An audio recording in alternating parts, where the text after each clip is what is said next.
नमस्कार, मी किरण नाईक आणि तुम्ही बघत आहात लोकमत लाईव्ह। ओकस प्रॉपर्टी ही तीच जागा आहे ज्या ठिकाणी भोंदू बाबा अशोक खरात आपले कर्म या ठिकाणी तो वेगवेगळ्या महिलांसोबत अत्याचार करत होता। नाशिकच्या उच्चभू परिसरात असलेल्या ह्याच ठिकाणी या भोंदू बाबाचे जे कांड आहे ते वेगवेगळे या ठिकाणी समाज माध्यमांमध्ये या ठिकाणी व्हायरल झालेले आहेत आणि नाशिकच्या याच ठिकाणी तो लोकांना दारू गोंडे आपलं दोरे गोंडे गळ्यातल्या माळा मणी असे वेगवेगळ्या वस्तू जो आहे तो याच प्रॉपर्टीमधनं तो विकायचा। खरं तर ओकस प्रॉपर्टी डीलर्स अँड डेव्हलपर्सचं हे ऑफिस आहे नाशिकच्या कॅनडा कॉर्नर परिसरामध्ये।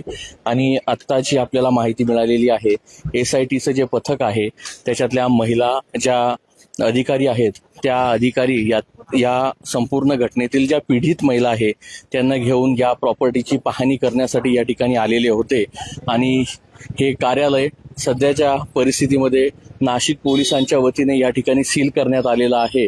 आणि आज ज्या SITच्या ज्या अधिकारी आहेत सोनवणे मॅडम त्या पीडित महिलांना घेऊन या ठिकाणी आलेल्या होत्या आणि त्यांनी या घटनास्थळाची जी आहे त्या महिलांकडनं शहानिशा केली, पाहणी केली आणि या ठिकाणचा जो पंचनामा आहे तो या ठिकाणी करण्यात आला।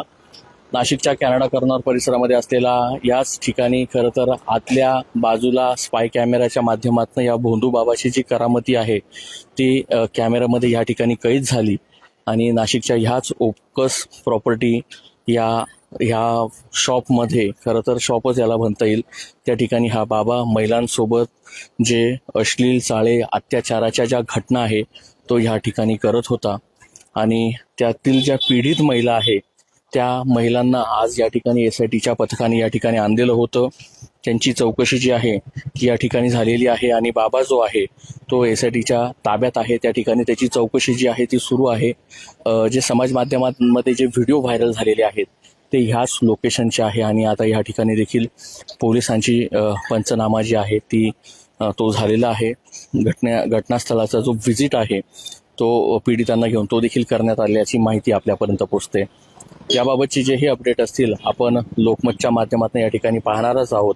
मात्र बाबाच्या करामती ज्या रेकॉर्ड झालेल्या आहेत त्या ह्याच ओकस प्रॉपर्टी याच ठिकाणी कॅनडा कॉर्नर परिसरामध्ये असलेल्या ह्याच दुकानाच्या आतमध्ये त्याचं कॅबिन आहे, बाहेर बसण्याची आसन व्यवस्था आहे दोन्ही बाजूला। आणि त्याच ठिकाणी हे संपूर्ण त्याची जी रासलीला आहे ती या ठिकाणी स्पाय कॅमेरामध्ये या ठिकाणी कैद झालेली आहे।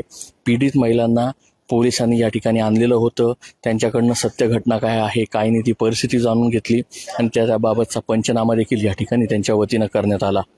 खरं तर याबाबतचे विशेष करून भोंदू बाबाचे जेही अपडेट असतील आपण लोकमतच्या माध्यमातून पाहणार आहोत। मी किरण नाईक, लोकमत.com साठी नाशिक।